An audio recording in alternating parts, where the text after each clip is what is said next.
The Lord, హల్లెలూయా. Praise the Lord, హల్లెలూయా. ప్రభునందు మిక్కిలి ప్రియమైన వారలారా, పరిశుద్ధాత్మ కార్యములో అను మా ప్రోగ్రాంను వీక్షిస్తున్న ప్రియులారా, ప్రార్థనా ఛానల్ని క్రమంగా తప్పకుండా వీక్షిస్తున్న ప్రియులారా, ప్రభు క్రీస్తు శక్తిగల నామంలో మీ అందరికీ నా హృదయపూర్వక వందనాలు. మరి ఈనాటి వాక్య సందేశముగా పరిశుద్ధాత్మను పొందుకున్నట్టుకై మనం చేయవలసిన ఉపవాస ప్రార్థన గురించి మనం తెలుసుకుంటున్నాం. గడిచిన 2 ప్రసంగాల రీతిగా మనం అనేకమైన విషయాలు తెలుసుకున్నాం. ఈ 3వ ప్రసంగ రీతిగా మరికొన్ని విషయాలు, లోతైన విషయాలు మనం తెలుసుకుందాం, గ్రహిద్దాం, నేర్చుకుందాం. అలాగూ నేర్చుకున్న విషయాలు బట్టి ప్రార్థన చేయడానికి ముందుకు కొనసాగుదాం. స్తోత్రం, స్తోత్రం, స్తోత్రం. పరిశుద్ధ ప్రభువా మీకు స్తోత్రం. తండ్రి, రాజులకు రాజా మీకు స్తోత్రం నాయన. మహోన్నతుడా, మహిమాన్వితుడా, మహాగణుడా మీకు స్తోత్రం నాయన. ఇదిగో తండ్రి, అయ్యా వాక్యంని బోధిస్తుండగా నాయన, అయ్యా వాక్చాతుర్యంతో కాకుండా ప్రభువా కేవలం మీ కృపతో నాయన, అయ్యా దీనత్వముతో అయ్యా వాక్యాన్ని బోధించే కృప నాకు దయచేయమని వేడుకుంటూ, వినే వారికి నాయన వాక్యం వింటుండగా వారు అర్థం చేసుకునే శక్తిని, అయ్యా కృపను వారికి దయచేయనైనా, అయ్యా విన్న వాక్యానుసారంగా నడుచుకునే మహాభాగ్యం వారికి దయచేయమని వేడుకుంటూ, యేసుక్రీస్తు శక్తిగల నామములో అడిగి వేడుకుంటూ ప్రార్థిస్తున్నాం పరమ తండ్రి, ఆమేన్. పరిశుద్ధ గ్రంథం నుంచి అపోస్తల కార్యములు 9వ అధ్యాయం 9వ వచనంలో, అతడు 3 దినములు చూపు లేక అన్నపానములు ఏమీ పుచ్చుకొనకుండెను. చూడండి, ఇక్కడ అపోస్తలుడైన పౌలు 3 దినాల ఉపవాస ప్రార్థన చేస్తున్నట్టుగా మనం చూస్తూ ఉన్నాం. అపోస్తలుడైన పౌలు చేసే ఉపవాస ప్రార్థన ఒక మాదిరికరమైన ఉపవాస ప్రార్థన, ఒక ఐడియల్ ఉపవాస ప్రార్థన, ఒక గొప్ప మహోన్నతమైన ఉపవాస ప్రార్థనగా, కొన్ని పరలోకం నుంచి దేవుని శక్తిని దించే ఉపవాస ప్రార్థనగా మనం చూస్తూ ఉన్నాం. చూడండి, యెషయా గ్రంథంలో మనం యెషయా గ్రంథం అంతా దయచేసి మీరు తీరిక సమయాల్లో యెషయా గ్రంథం అంతా చదవండి. ఈ గ్రంథంలో, యెషయా గ్రంథంలో 58వ అధ్యాయంలో 2 రకాల ఉపవాస ప్రార్థనలు మనం చూడగలం. ఒకటి ఏంటంటే దేవునికి ఇష్టం లేని ఉపవాస ప్రార్థన, దేవునికి అయిష్టమైన ప్రార్థన, దేవునికి కోపం తెచ్చే ప్రార్థన, దేవునికి నచ్చని ఉపవాస ప్రార్థన, వ్యర్థమైన ఉపవాస ప్రార్థన, శూన్యంగా మారిపోయే ఉపవాస ప్రార్థన, ఉపవాసము చేసి నష్టాన్ని, శాపాన్ని తెచ్చుకునే ఉపవాస ప్రార్థనగా అక్కడ దేవుడు చెప్తున్నాడు. మరొక పక్క ఏంటంటే దేవునికి నచ్చిన ఉపవాస ప్రార్థన, దేవుడు మెచ్చే ఉపవాస ప్రార్థన, దేవుడు దీవించే, ఒప్పుకొనే, ఆశీర్వదించే ఉపవాస ప్రార్థన మనం చూడగలం. హల్లెలూయా. చూడండి, ఉపవాసాన్ని ప్రార్థించే ముందుగా కొన్ని కండిషన్లు గడిచిన వారంలో తెలుసుకున్నాం. ఉపవాసంలో 10 లక్షణాలు ఉండాలని. ఈ వారము మరి కొన్ని షరతులు, నీ ఉపవాస ప్రార్థనకి సిద్ధపడుతున్నావా? హల్లెలూయా. అయితే ఈ షరతులు తప్పనిసరిగా నువ్వు పాటించాలా. పాటించకపోతే యెషయా గ్రంథంలో వ్యర్థమైన ఉపవాస ప్రార్థన, పనికిరాని ఉపవాస ప్రార్థన, ఎందుకంటే జవాబు లేని ఉపవాస ప్రార్థనగా మారిపోకుండా ఉండాలంటే ఈ షరతులను తప్పనిసరిగా పాటించాలా. హల్లెలూయా. చూడండి, సాధారణంగా మనం ఏదైనా ఫ్యాక్టరీలకి, హార్మ్ఫుల్ ఫ్యాక్టరీస్ కావచ్చు, ల్యాబొరేటరీస్లో కావచ్చు, మనం విజిట్ చేసినప్పుడు అక్కడ ఏం చెప్తుందంటే వాళ్ళు కొన్ని బోర్డ్స్ పెడతారు.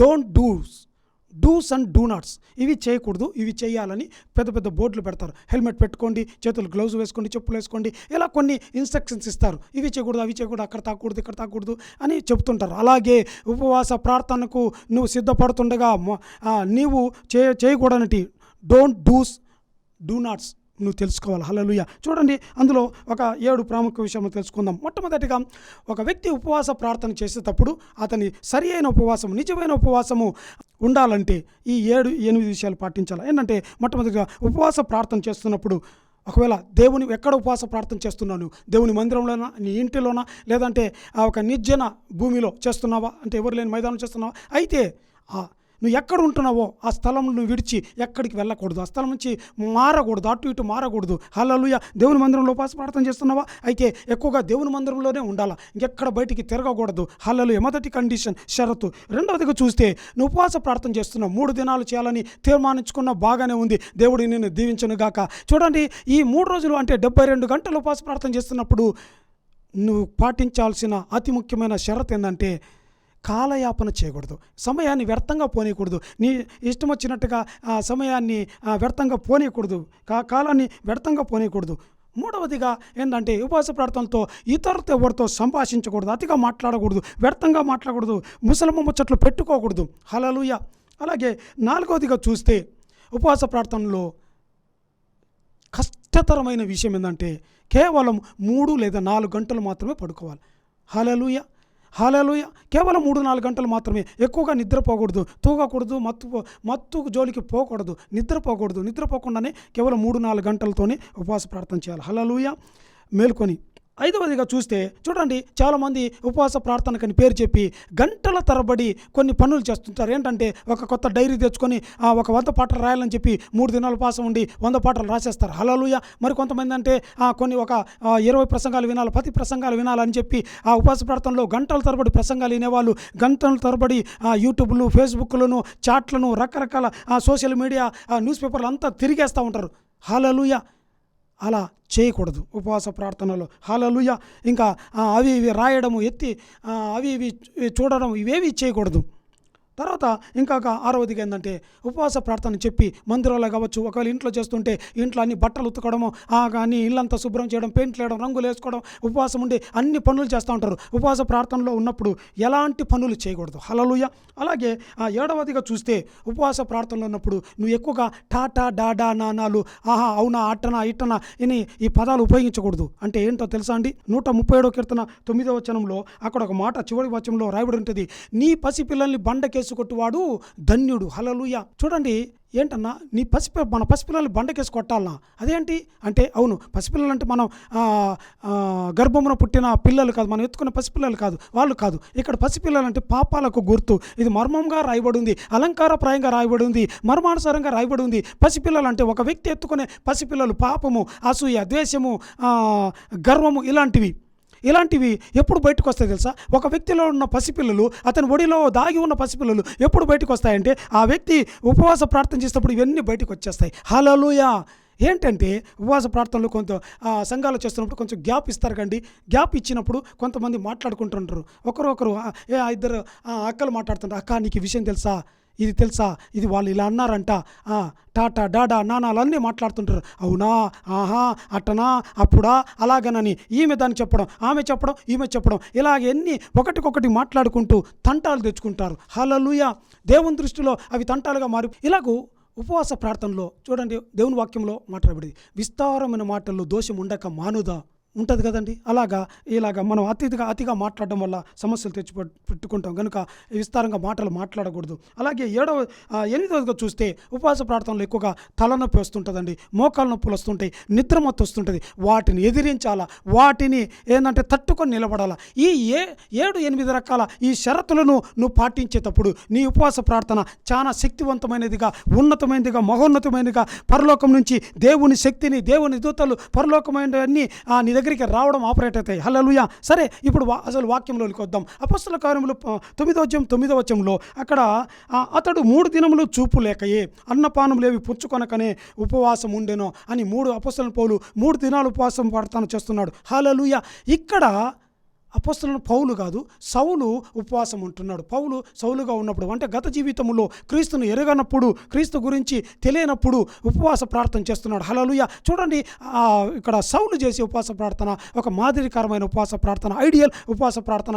ఎందుకంటే ఎక్కువగా తన 3 దినాల ఉపవాస ప్రార్థనలో తను చేసిన పొరపాట్లను, తన తప్పులను తెలుసుకున్నవాడై దేవుని దగ్గర మరి పశ్చాత్తాపముతో దేవుని దగ్గర పాపం ఒప్పుకుంటూ, కన్నీరు విడుస్తూ, దుఃఖిస్తూ, వాటన్నిటిని ఒప్పుకుంటూ, తన అయోగ్యతను అన్నిటినీ ఒప్పుకుంటూ ఉపవాస ప్రార్థన చేస్తున్నాడు. చూడండి, ఇక్కడ మనం కొన్ని విషయాలు తెలుసుకుందాం. ఎందుకు సౌలు 3 దినాల కఠినమైన ఉపవాస ప్రార్థన, బలమైన ఉపవాస ప్రార్థన ఎందుకు చేస్తున్నాడు? కొన్ని కారణాలు ఉన్నాయి. ఈ కారణాలు కూడా స్పీడ్గా తెలుసుకుందాం. చూడండి, అపొస్తలుల పౌలులో ఒక 4 లక్షణాలు తెలుసుకుందాం. మొట్టమొదటిగా ఇతను సౌలు అంటే పౌలు, మొట్టమొదటిగా ఇతను పరిసేయుడు అంటే యూదుడు అంటే దేవుని ప్రజలు, దేవుణ్ణి ఆరాధించే, సైన్యములకు అధిపతిగా దేవుణ్ణి ఆరాధించే ప్రజలను యూదులు అంటారు. హల్లెలూయా. దేవుని ప్రజలు అంటారు.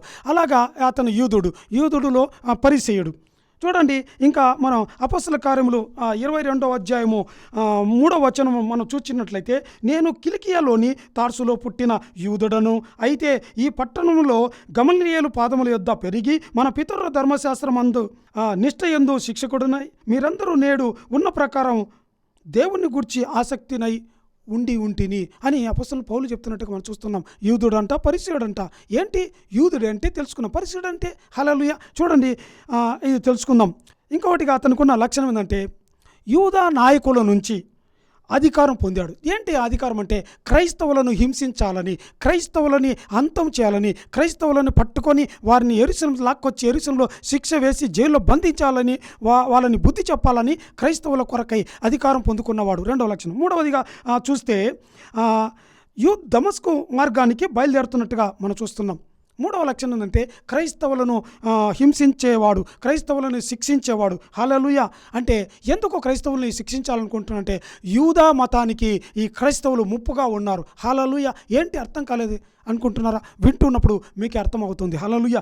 నాలుగవదిగా చూస్తే దమస్కు మార్గానికి బయలుదేరుతున్నాడు, దమస్కు మార్గానికి ప్రయాణం చేస్తున్నాడు. అపొస్తలుడైన సౌలు ఏం చేస్తున్నాడంటే అధికారం పొందుకొని దమస్కులోకి వెళ్తున్నాడు. ఎందుకంటే దమస్కులో క్రైస్తవులు ఎక్కువగా ఉంటున్నారు. ఈ క్రైస్తవులను అందరిని పట్టుకొని వారిని శిక్షించి యెరూషలేముకు లాక్కొచ్చి శిక్ష వేయించాలని వారు ఎంతో ప్రయాస కలిగి ఆశ కలిగి మరి దమస్కు వస్తున్న ఆ మార్గములో మనం అపొస్తలుల కార్యములు 9వ అధ్యాయము 3-4 వచనాల్లో అతడు ప్రయాణం చేయొచ్చు దమస్కు దగ్గరకు వచ్చినప్పుడు అకస్మాత్తుగా ఆకాశం నుండి ఒక వెలుగు అతని చుట్టూ ప్రకాశించెను. అప్పుడు అతడు నేల మీద పడి సౌలా సౌలా నీవేళ నన్ను హింసించుచున్నావని తనతో ఒక స్వరము పలుకుట వినెను. హల్లెలూయా.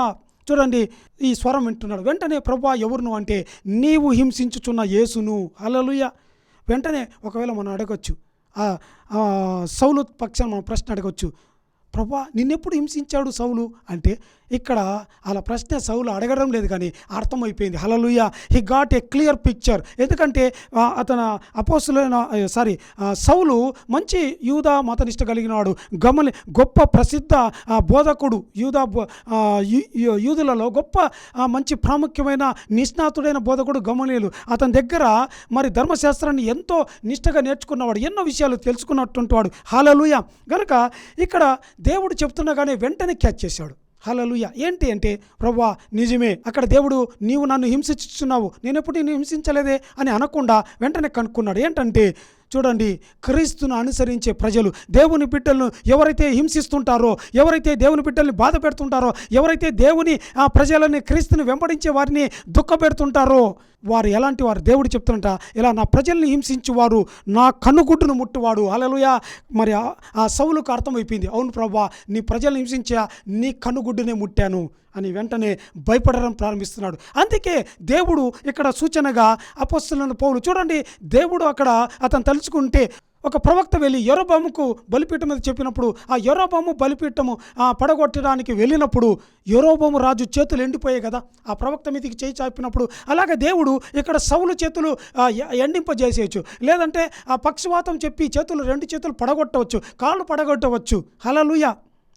కానీ దేవుడు అలా చేయకుండా సౌలుకు ఒక గుణపాఠం నేర్పడానికి అతని కళ్ళను ఎందుకు ముట్టాడంటే దానికి ఆత్మీయ మర్మం ఏంటంటే ఎవరైతే క్రైస్తవులను హింసిస్తారో అలా హింసించే వారి విషయంలో అంటే అలా క్రైస్తవులను హింసిస్తున్నారంటే దేవుని కన్నుగుడ్డును ముట్టుతున్నట్టే అని దానికి సూచనగా ఉంది. ఇంకొక అర్థము మీరు వింటుండగా తెలుసుకుంటారు. హల్లెలూయా. చూడండి, ఇక్కడ సౌలు క్రైస్తవుల్ని ఎందుకు హింసిస్తున్నాడు, ఎందుకు దమస్కు వెళ్తున్నాడు అంటే ఆనాడు ఈ క్రైస్తవులు యూదా మతానికి ముప్పుగా ఉన్నారంట, యూదా మతాన్ని యూదుల్ని పాడు చేస్తున్నారంట. ఎందుకంటే ఇక్కడ మనం కొన్ని లోతైన విషయాలు మనం సత్యాలు తెలుసుకోవాలి. ఏంటంటే ఆనాడు యెరూషలేములో యూదుల్లో 7 రకాల వర్గాలు ఉండేటి, 7 రకాల తెగలు, 7 రకాల గుంపులు. మొట్టమొదటిగా చూస్తే మొదటి వర్గము యూదుల్లో మొదటి గుంపు ఏంటంటే పరిసయ్యులు. హల్లెలూయా. ఈ పరిసయ్యులు అంటే హెబ్రీ భాషలో పెరుషిం అనే పదం నుంచి తీసుకొచ్చారు. పెరుషిం అంటే తాము ప్రత్యేకపరచుకున్న వారు, అంటే ప్రత్యేకించబడిన వారు, తాము ప్రత్యేకించబడిన వారు అని అర్థం. హల్లెలూయా. అపొస్తలుల కార్యములు 10వ అధ్యాయం 28వ వచనంలో చూస్తే ఈ పరిచయలు ఎవరితో మాట్లాడరు, ఎవరితో స్నేహం చేయరు, ఇంకా ఎవరిని ముట్టుకొనరుగా ఉన్నట్టుగా మనం చూస్తున్నాం. అలాగే మత్తయి రాసిన సువార్త 15వ అధ్యాయం 1-2 వచనాలు చదివితే పెద్దల పారంపర్యాచారాన్ని నిష్ఠతో పాటిస్తారు, మతనిష్ట కలిగిన వారు. అలాగే అపొస్తలుల కార్యములు 23వ అధ్యాయం 6వ వచనం 7వ వచనం చూస్తే ఈ పరిచయులు దేవదూతలు ఉన్నారని పునరుత్థానం ఉందని ఒప్పుకునేవారు. చూడండి, ఇదంతా ఓవరాల్గా పరిచయులు, యూదుల్లో ఒక తెగ పరిచయులు, రెండవ తెగ సద్దుకయ్యులు. హల్లెలూయా. ఈ సద్దుకయ్యులు ఏం చేశారంటే వారికి వ్యతిరేకంగా ఉంటారు. ఈ సద్దుకయ్యులు అంటే ఎక్కువగా ధనవంతులు. రెండవదిగా ఈ సద్దుకయ్యులు యాజక వర్గానికి చెందినటువంటి వారు. మూడవదిగా పెద్దల పారంపర్యాన్ని వీళ్ళు ఒప్పుకోరు. అలాగే పరిచయులు ఒప్పుకున్నట్టుగా దేవదూతలు ఒప్పుకోరు, పునరుత్థానం కూడా ఒప్పుకోరు. హల్లెలూయా. కేవలం మోసే ధర్మశాస్త్రం అంటే తోరాను, 5 గ్రంథాలని తోరా అంటారు, ఈ వీటిని పాటించేవారే. ఇది ఒక గుంపు. రెండవది. మూడవదిగా నాటి సమాజంలో ఎసెన్స్ అంటే సన్యాసులు వంటివారు. సన్యాసులు వంటి వారు మరి ఆ సమాజంలో ఉండేటువంటి వారు. వీరంతా కూడా దేవుని మందిరంలో నివసించేవారు. సమాజంలో ఉండక ప్రత్యేకమైన సమాజాల్లో ఉంటూ, ప్రత్యేకమైన ఒక ప్రాంతాల్లో ఉంటూ దేవుని రాజ్యం కొరకు కనిపెట్టేటటువంటి వారు, మెస్సియా కొరకు కనిపెట్టేటువంటి వారు ఈ ఎసెన్స్ అనే ఒక గుంపు. నాలుగవదిగా చూస్తే జెలాట్స్ అంటే వీళ్ళు మతోన్మాదులు అని చెప్పవచ్చు, ఒక రాజకీయ గుంపు అనవచ్చు. హల్లెలూయా. చూడండి, యూదయలో రోమన్ సామ్రాజ్య పరిపాలన ఒప్పుకోకుండా వాళ్ళు ఎలాగైనా పడగొట్టాలనే రాజకీయ ఉద్దేశము కలిగినటువంటి వాళ్ళు. యూదా మతానికి ఎవరైనా హాని కలుగజేస్తే వారిని హింస చేయడానికైనా వెనుకకు తిరిగేటటువంటి వారు కారు ఈ జెలాట్స్ ఈ గుంపు. ఐదవదిగా చూస్తే హెరోదియన్స్ ది గ్రేట్, ఆ రాజు ఉన్నాడు కదండి, అతని వంశంలో వారు రాజవంశస్థులంతా కూడా ఈ యూదుల్లో రాజవంశస్థులంతా కూడా హెరోదియన్ అనే గుంపుకు చెందినటువంటి వారు. ఈ హెరోదియన్ గుంపు చేసే పని ఏంటంటే అటు రోమన్ సామ్రాజ్యంతో పొత్తు పెట్టుకునే వారు, మరొక పక్క యేసేను ఎలాగా వ్యతిరేకంగా నడుచుకోవాలో అలాగా ప్రయత్నం చేస్తున్న పరిచయాలతో పొత్తు పెట్టుకున్నటువంటి వారు ఈ హెరోదియన్స్. ఆరోదిగా చూస్తే శాస్త్రులు, స్క్రైబ్స్ అంటే ధర్మశాస్త్రంలో వీళ్ళు నిపుణులు అనవచ్చు. చూడండి, బైబిల్లో చూస్తే ప్రభువైన యేసుక్రీస్తు వారు అనేక చోట్ల ప్రశ్నించే వాళ్ళు ఈ శాస్త్రులే.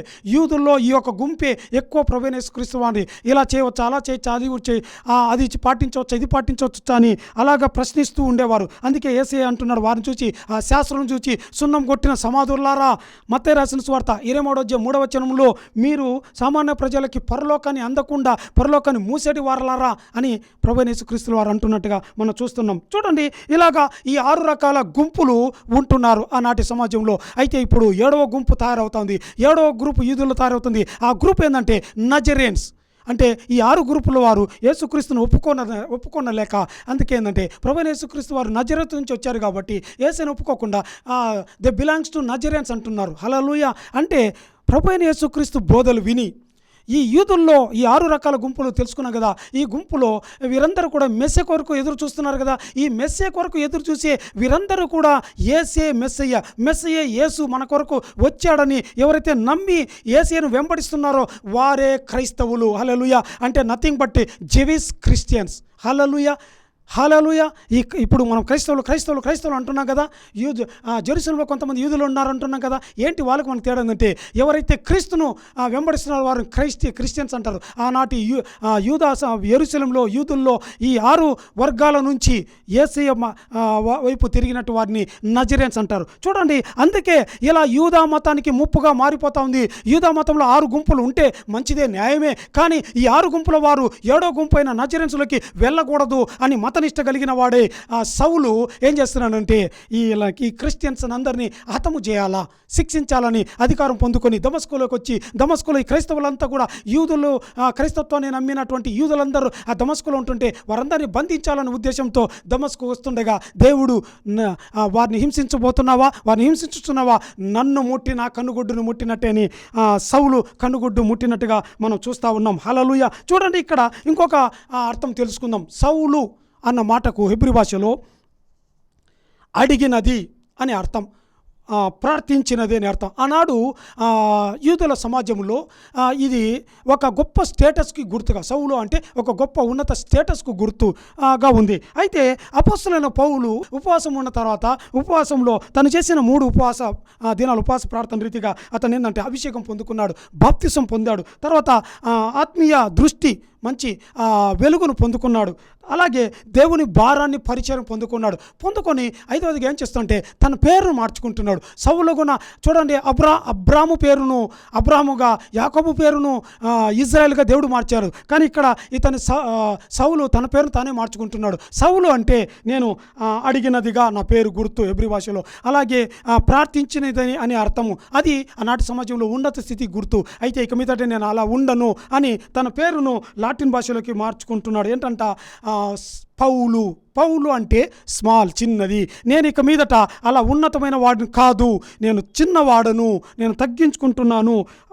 పౌలు అనే మాటకు స్మాల్ అని, తర్వాత హంబుల్ అంటే హంబుల్ అని అర్థం వస్తుంది. హల్లెలూయా. అంటే నేను ఇక మీదట ఉన్నతమైన వాడిగా నేను ఉండకుండా తగ్గించుకున్న వాడిగా, మీ అందరికంటే చిన్నవాడిగా అని తెలియజేయటకు తన పేరు మార్చుకున్నట్టుగా మనం చూస్తున్నాం. ఇలా చేస్తున్న క్రమంలో 3 దినాల ఉపవాస ప్రార్థన మనం చేస్తున్నట్టుగా మనం చూస్తున్నాం. చూడండి, ఈ 3 దినాల ఉపవాస ప్రార్థన అపొస్తలుల పౌలు చేస్తున్న ఉపవాస ప్రార్థన నీవు చేస్తే పరిశుద్ధాత్మను పొందుకుంటావు. అపొస్తలుల పౌలు పొందుకున్నాడు కదా. అయితే ఈ 3 దినాల ఉపవాస ప్రార్థన ఎలా చేయాలి? మొదటి దినం ఎలా ఉండాలి, రెండవ దినం ఎలా ఉండాలి, మూడవ దినం ఎలా పాటించాలంటే చూడండి, మొదటి దినం ఉపవాస ప్రార్థనలో మొట్టమొదటిగా ఉపవాస ప్రార్థనకి వెళ్ళే ముందుగా ఇందాక చూడండి, మొదట్లో ఆ 7 కండిషన్ చెప్పాను కదండి. మందిరం నుంచి బయటికి పోకుండా, ఎవరితో మాట్లాడకుండా, నిద్రపోకుండా, ఇలా కొన్ని కండిషన్ చెప్పాను. అవన్నీ పాటిస్తూనే మొదటి దినం ఏం చేయాలంటే, నీ ఉపవాస ప్రార్థనకి సిద్ధపడుతుండగా నువ్వు ఏం చేయాలంటే, మొట్టమొదటిగా నువ్వు ఎవరో, నువ్వు ఎలా ఉంటున్నావో, నీ జీవితం ఏంటో, దేవునికి నీకు ఎక్కడ అడ్డుగా ఉన్నాయి, దేవునికి ఎక్కడ నువ్వు అయోగ్యంగా నడుచుకుంటున్నావు, ఇవన్నీ ఒకసారి చెక్ చేసుకో. Check yourself. నిన్ను నువ్వు పరీక్షించుకొని ఉపవాస ప్రార్థనలోనికి అడుగుపెట్టు. హల్లెలూయా.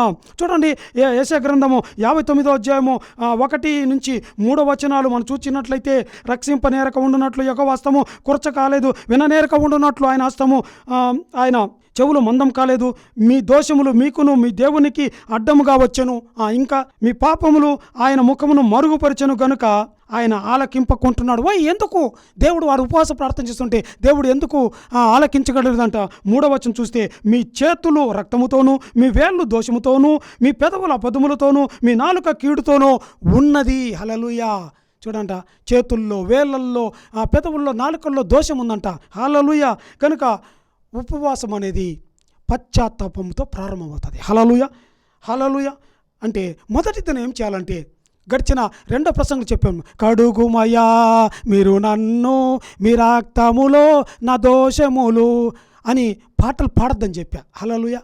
పాట కాదు, ఉపవాస ప్రార్థనకు వచ్చి పాటలు కాదు పాడాల్సింది, ఉపవాస ప్రార్థనకు వచ్చి వాక్యంగా చదవాల్సింది, ఉపవాస ప్రార్థనకు వచ్చి పాటలు కాదు రాయాల్సింది, ఉపవాస ప్రార్థనకు వచ్చి విస్తారంగా మాటలు కాదు కావాల్సింది. ఉపవాస ప్రార్థనకు వచ్చి ఈనాడు అనేక మంది క్రైస్తవులు మరి మిమ్మల్ని మీరు మోసం చేసుకుంటున్నారు ఉపవాసం అని చెప్పి, సంఘాన్ని మోసం చేస్తున్నారు, సేవకులు మోసం చేస్తున్నారు, మీ బంధువులను, స్నేహితులు అందరినీ మోసం చేస్తున్నారు. ఏంటన్నా మేము చేసే మోసం అంటే, ఉపవాసంకి నేను ఉపవాసం చేస్తున్నానని దేవుడు చెప్తున్నాడు. ఉపవాసం చేస్తున్నావు అయితే ఎవరితో చెప్పొద్దు, రహస్యంగానే చేయి. మొదటిది. రెండవది, ఉపవాసం కాదు నువ్వు చేయాల్సింది, ఉపవాస ప్రార్థన. హల్లెలూయా. నేను ఉపవాసంగా చెప్పాల్సింది, నేను ఉపవాస ప్రార్థన చేస్తున్నా అని చెప్తున్నావు ఎప్పుడైనా? హల్లెలూయా. లేదు.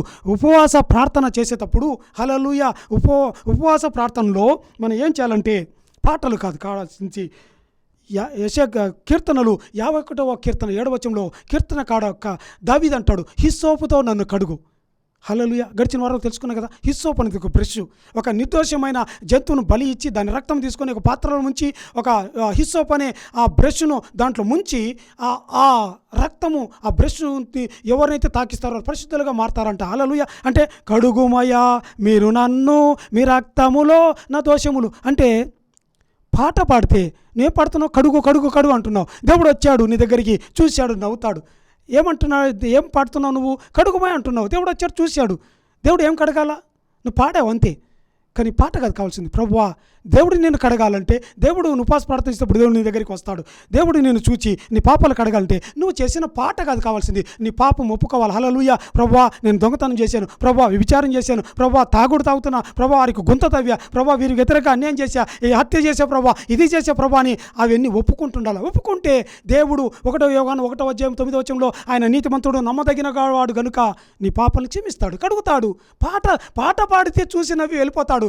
పాట పాడకుండా పాపం ఒప్పుకుంటే కడుగుతాడు.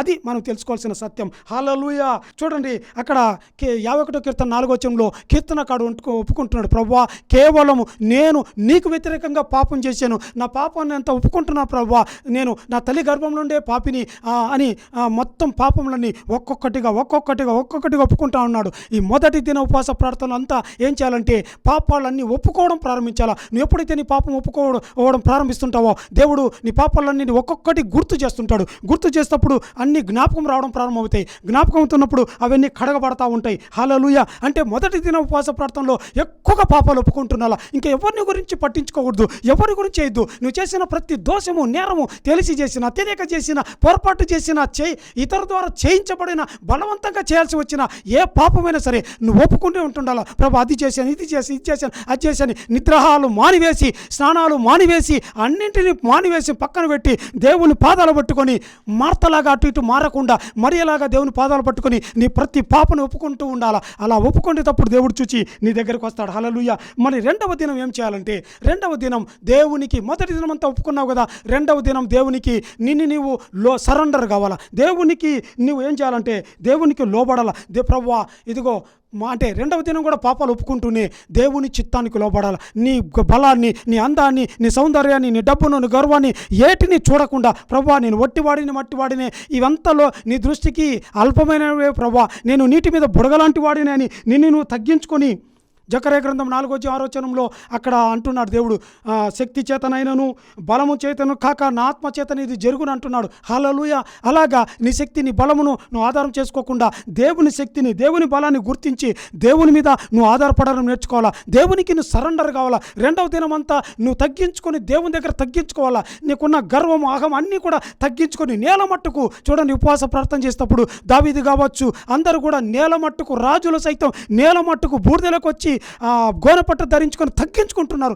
అదేంటంటే సరెండర్కు గుర్తు. దేవునికి తాము సమర్పించుకుంటున్నారు. ప్రభా నన్ను నేను సమర్పించుకుంటున్నా, నీ ఆలోచన నా పట్ల, నీ ఆలోచన ఏంటి, నీ ప్రణాళిక ఏంటి, నీ ఉద్దేశం ఏంటి, దాన్ని నెరవేర్చు ప్రభువా అని మనం దేవునికి అప్పగించుకోవడమే. హల్లెలూయా. గలతీయులకు రాసిన పత్రిక 2:20 అపోస్తలుడైన పౌలు అంటాడు, ఇదిగో ప్రభా నేను చచ్చినటువంటి వాడను, ఇక మీదట జీవించేది నేను కాదు, నీవే నాలో జీవిస్తున్నా, నీవే నీ ఇష్టానుసారంగా నన్ను వాడుకో, నా ఆలోచన ప్రకారం నేను వాడుకోను, నేను నడవను అని దేవునికి సరెండర్ కావడం. హల్లెలూయా. మూడవదిగా చూస్తే, మూడవ దినము మొదటి 2 దినాల్లో చేస్తున్నట్టే మూడో దినం కూడా చేస్తూనే ఏంటంటే దేవుని మౌనంగా, దేవుని కృప కొరకు కాచుకుంటూ ఉండాలా, దేవుని దగ్గర కనిపెడుతూ ఉండాలా, దేవుని దగ్గర మౌనంగా ఉంటుండాలా. హల్లెలూయా. హల్లెలూయా. ఒక తీర్మాన హృదయంతో చూడండి, లూకా రాసిన సువార్త 15:19 తప్పిపోయిన కుమారుడు అంటున్నాడు కదా, ఇక మీదట నేను నీ కుమారుడు అనిపించుకొనను. హల్లెలూయా. ఇదివరకైతే నీ కుమారుడునే, నీ కుమారుడు ఉన్నప్పుడు నీ రాజ్యము పనిభారం ఎంతో ఉండేది, నేను ఎప్పుడు దాన్ని పట్టించుకోలేదు. అయితే ఇప్పుడు నేను నీ కుమారుడుగా రాను. నీ కుమారుడుగా కాకుండా నీ దగ్గర నీ పని చేసేవారు, పని వాళ్ళు ఎంతోమంది ఉన్నారు కదా, ఆ పనివాడిలో ఒకటిగా నేను ఉంటాను, నీ పని చేస్తాను, నమ్మకంగా చేస్తాను, నువ్వు నాకు అప్పగించిన పరిచర్యను భారాన్ని నేను మోస్తాను, నీ పని చేస్తాను, నీవు నా పట్ల ఏ చిత్తాన్ని కలిగి ఉన్నావు దాన్ని నేను సంపూర్ణంగా నెరవేరుస్తానని దేవుని దగ్గర ఒక తీర్మానం, ఒక నీతోన తీర్మానం, ప్రభా నీ కొరకు వాడబడతానని ఒప్పుకొని ప్రార్థన చేయడమే. మూడో దినమంతా ఇలా చేయాలి. హల్లెలూయా. చూడండి, కనుక ఈలాగు నువ్వు ప్రార్థన చేసేటప్పుడు పరిశుద్ధాత్మ అభిషేకం పొందుకుంటావు. హల్లెలూయా. నాతో కలిసి నువ్వు ఏకీభించి ప్రార్థన చేయి. ఓ సం రెగాల వశరందన రెబ్జల క్రౌదన రివశెలిబ యం రదరి ఆసరగలౌతన రివింతన. తండ్రి 3 దినాల ఉపవాస ప్రార్థన అపొస్తలులైన పౌలు సౌలుగా ఉన్నప్పుడు చేసిన ఆ ఉపవాస ప్రార్థన మాకు నేర్పించారయ్యా. జమే డివే క్యాలో రోత రందన రమేష్ శలభ రౌసన రివిందన గార్ గ్రౌతర రివశెలిరాన యం సరద్రికరదర ఉరబాబశతురిక యల్ రియాసరల. తండ్రి స్తోత్రం నాయన. తండ్రి ఎవరైతే ప్రభా ఇదిగోనైనా ఓ అయ్యా ఈ ప్రోగ్రాం చూస్తున్నారో ప్రభా, ఓ లివి శలవ తండ్రి వారితో మాట్లాడండి, సూటిగా మాట్లాడండి, నేరుగా వారితో మాట్లాడండి ప్రభా. జమ్ తిరాలక దౌర ఇవాషే యా భ్రియాంతనాలు అవశ్యాల.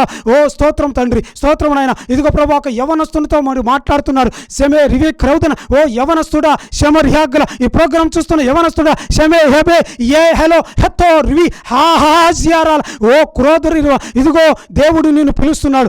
3 దినాలు ఉపవాస ప్రార్థన చేయాలని నీ మనసులో అనుకుంటున్నావు కదా, అది దేవుడు నిన్ను పిలుస్తున్నాడు. 3 దినాల ఉపవాస ప్రార్థనకి దేవుడు నిన్ను పిలుస్తున్నాడు. సిద్ధపరచుకొని జంధ్యానిక రౌజన లేశలరిక రదల. ఓ నివేశల, నువ్వు చేస్తున్న ఉద్యోగాన్ని పక్కన పెట్టి జమ తీరా గదల 3 దినాలకు సిద్ధపడు నాకు మాట. సెమే రియాతరలో ఇదిగో దేవుడు నిన్ను, ఇదిగో నువ్వు ఉపవాస ప్రార్థన చేస్తుండగా దేవుడు ఇదిగో సౌలును పౌలుగా మార్చి దేవుడు ఓ రిమా శక త్యాన్సనే హత్యాలవి కొరదల దేవుడు నిన్ను లేవనెత్తబోతున్నాడు. ఇజ్రాయేలీయుల నీవి కడప పట్టణంలోనే ఉంటున్నావు. సమరియా కదల ఈ కడప పట్టణంలోనే నీ ద్వారా అపొస్తలులైన ఇదిగో పౌలు పరిచర్య నీ ద్వారా జరగబోతోంది.